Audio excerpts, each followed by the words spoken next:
Hi there. Today's book is called Finding Grace, and it was written and illustrated by David Erickson. And it says here it's a parable. Now, can you say that word, parable?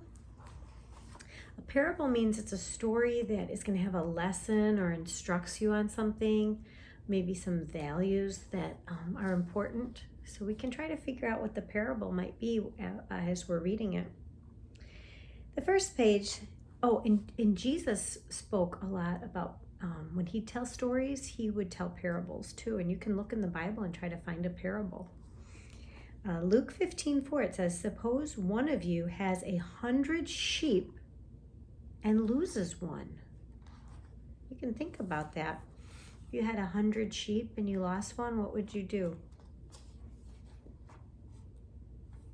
98, 99... 100 butterflies. Charlie grinned. Yep, I got them all. It wasn't easy to count all the colorful butterflies that flitted around his father's wildflower garden, but that's what made it fun. Not only did Charlie count them every day, he knew them each by name. There was a Spike and a Rebecca and even a Mumfreeze and a Crabapple, and lots of other names too. And there was Grace. Early every morning, before chores, Charlie dashed outside to the butterfly garden to count his butterflies. He loved these butterflies. They were of all sorts of shapes and colors.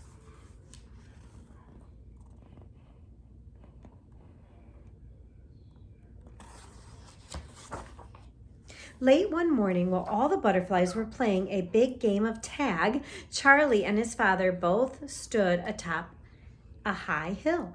The father placed his big hand on Charlie's shoulder and pointed to the far-off horizon. Charlie frowned. Something out there was so wrong. His father gently squeezed Charlie's shoulder, and with concern in his voice, he said, "You ought to get your butterflies inside the house then, Charlie. And hurry, son. That windstorm is a big 'un." Charlie could see that it was a mighty windstorm, shaking to bits everything that lay in its path, and it was headed right for their farm.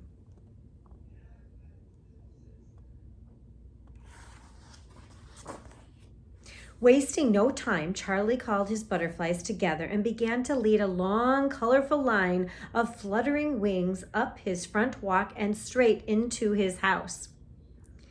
"What's going on?" they asked each other with excitement. "What's happening?" Not a single butterfly knew for sure, but just the same, they kept their eyes on Charlie. "Hurry up now, hurry up now," Charlie shouted.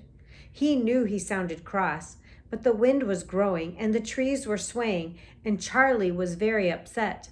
He loved each and every butterfly, from the tiny little elfins to the huge swallowtails. He wasn't willing to let anything happen to a single one of them. Once inside, all the butterflies lined themselves up along the edge of the windows. They hurried the farmyard outside and waited. No, I think I read that wrong. They watched the farmyard outside and waited. I'm going to interrupt myself real quick because when it said, hurry up now, it said Charlie shouted and he knew he sounded cross. Now, cross is a little bit angry, and I didn't say it like that. So maybe if I were to reread this, I would say, hurry up now, hurry up now. But then it reminded me when I was in England once, and I was at Buckingham Fountain, or Buckingham Palace, and there's a big wall around it, and that's where the Queen lives of England.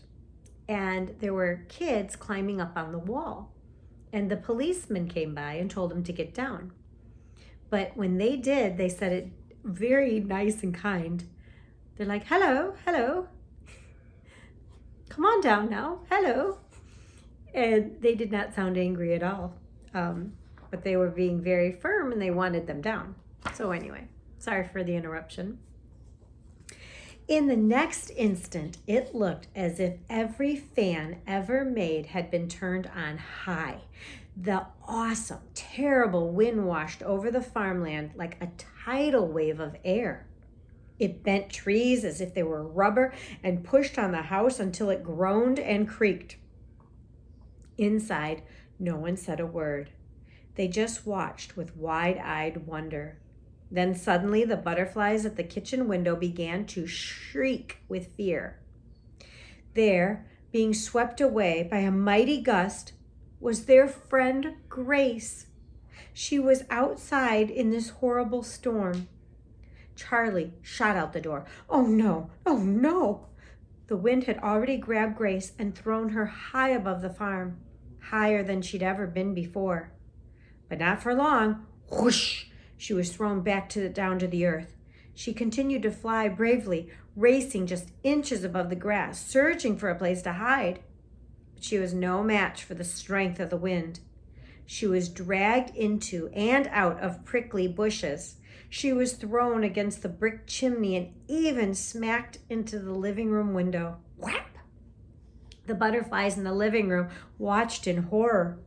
There she is, they all shouted. There she goes. Oh, watch out for that bush, Grace.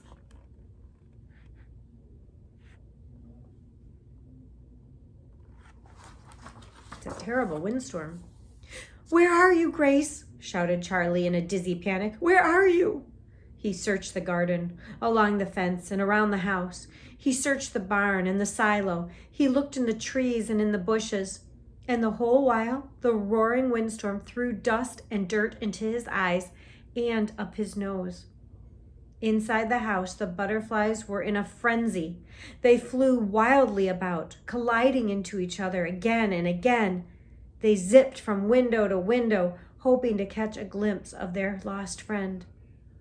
Excuse me, said Rebecca. Watch it, cried Spike. Look out, snapped Crabapple. I was going there. Outside, Charlie wiped the dirt from his eyes and began to cry.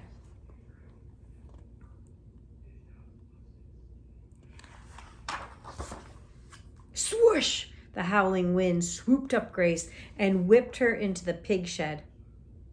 An old sow was hunkered down to escape the howling storm. But when she saw Grace spinning wildly above her, she was so alarmed that she leaped to her feet with a squeal that disturbed every pig in the shed.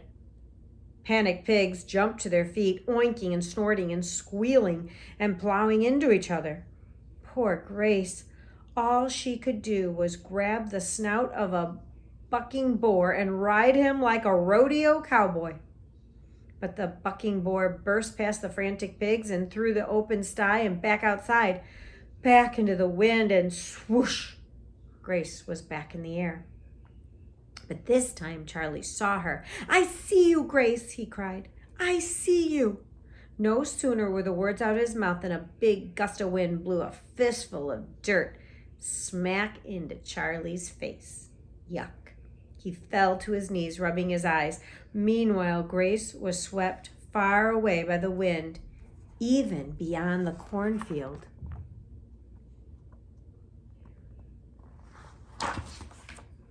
Charlie bolted back into the house and looked to his father. Yes, said his father. Go and get her, Charlie.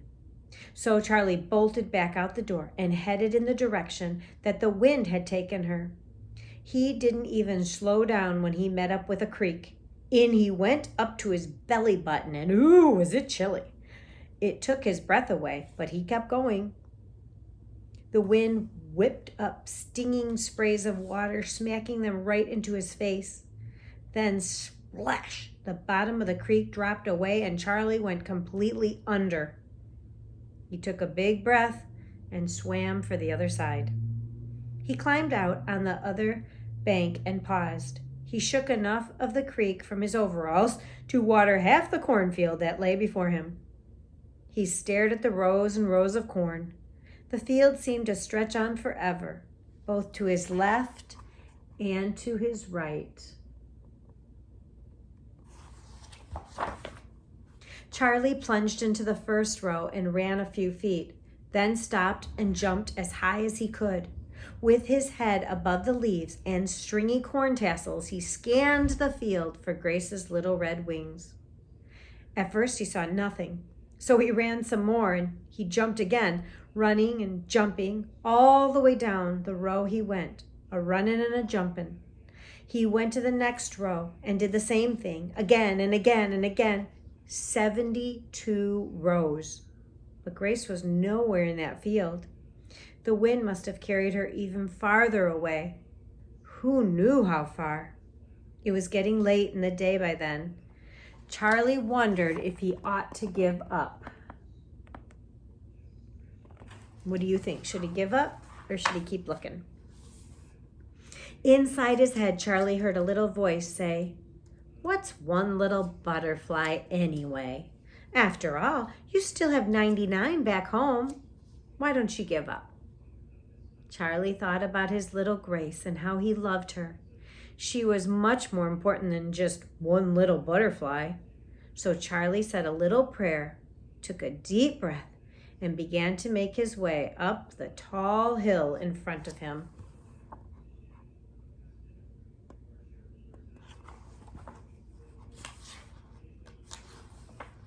The hill was so steep that Charlie had to climb it like a monkey. But he didn't realize that dozing at the top was a great big bull. Even when the bull's pointy horns came into view, Charlie was still determined to climb up and stand on the rock outcrop. He needed to get a better viewpoint to look for Grace. But just to be safe, he climbed very, very slowly. As he drew closer to the bull, he barely breathed. "Easy, boy," he said soothingly. "Easy does it, boy." Now, it wasn't Charlie who woke that old bull up. No, it was that pesky horsefly who up until now had been taking a nap. But just as Charlie reached the top of the hill, that ornery horsefly decided to take a bite right out of the bull's nose. The earth shook as the enraged bull jumped to his hooves. He jerked his big horned head from side to side, trying to shake off the fly. Then the angry bull spotted Charlie. Poor Charlie. His feet were frozen just a few feet from the bull.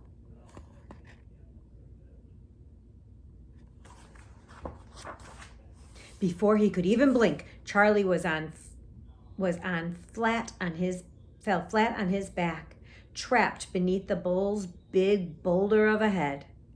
And all he could do was look into the bull's wild yellow eyes and smell the bull's awful breath. Ugh. The bull snorted and roared and kicked up the dirt as he threatened to grind Charlie into the ground like an old cigar butt. Charlie was afraid to move. He was pinned by a four-legged mountain. "I'm gonna die," he thought. Just then, Charlie remembered what his father did to angry bulls. So he lifted his arm, and with all his might, he slammed his fist right into the bull's wet nose. Splat! The big bull lifted his head and made a grunt that sounded like, "Huh?"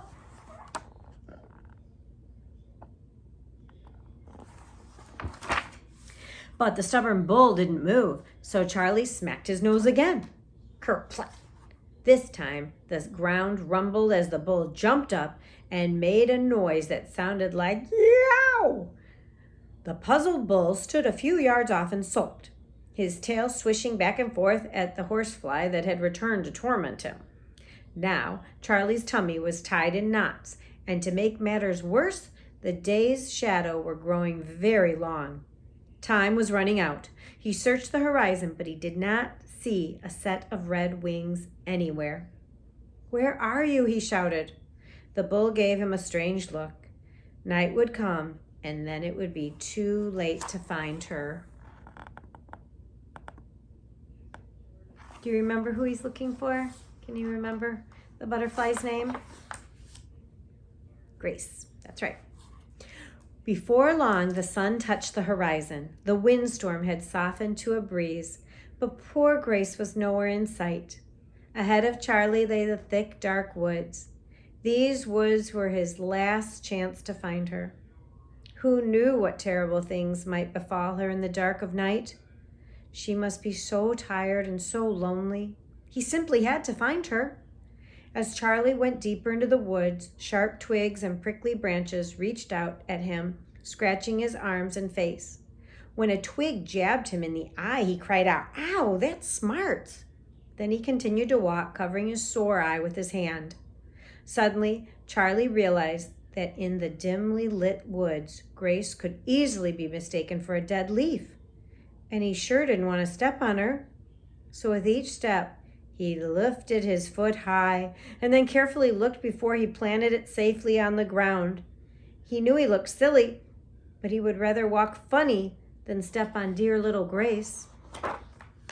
As Charlie moved deeper into the woods, oopsies, sorry about that.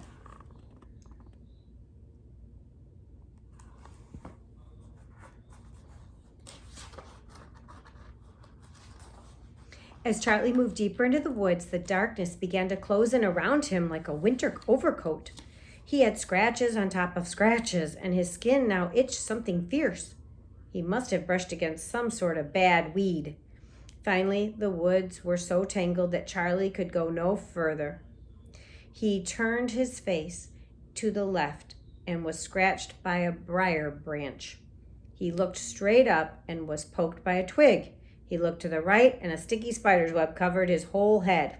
Ugh. "Grace, where are you?" he cried as he wiped the nasty web from his face. "Where are you? I have to go home." Suddenly, Charlie noticed a couple of leaves fluttering down. He caught them and held them gently. They moved slightly, tickling his palms. Then Charlie drew his hands up to his face for a closer look.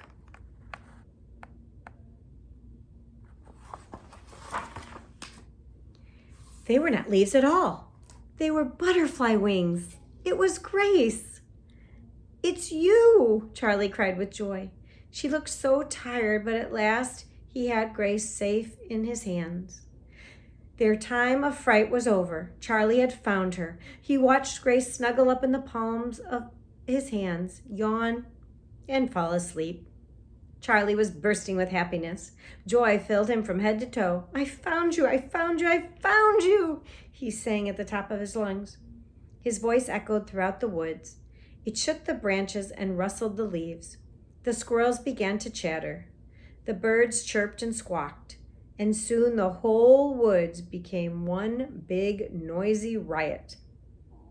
Charlie smiled down upon his dear little Grace and whispered, "Let's you and I get home, Grace. It's very late." And he carried her all the way home.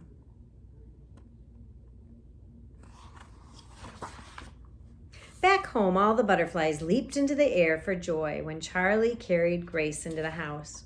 By now, she was feeling much, much better. She was almost her old self again. They all stayed up late into the night. They laughed and sang and played fun games to celebrate Grace's return, because Grace once was lost, but now she was found.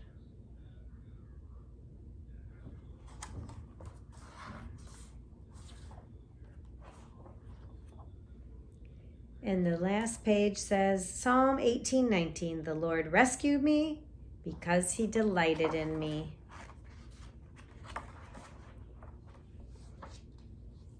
I hope you enjoyed that book, Finding Grace. I have a daughter named Grace, and she is extremely special and dear to me. So I can say I read that in her honor.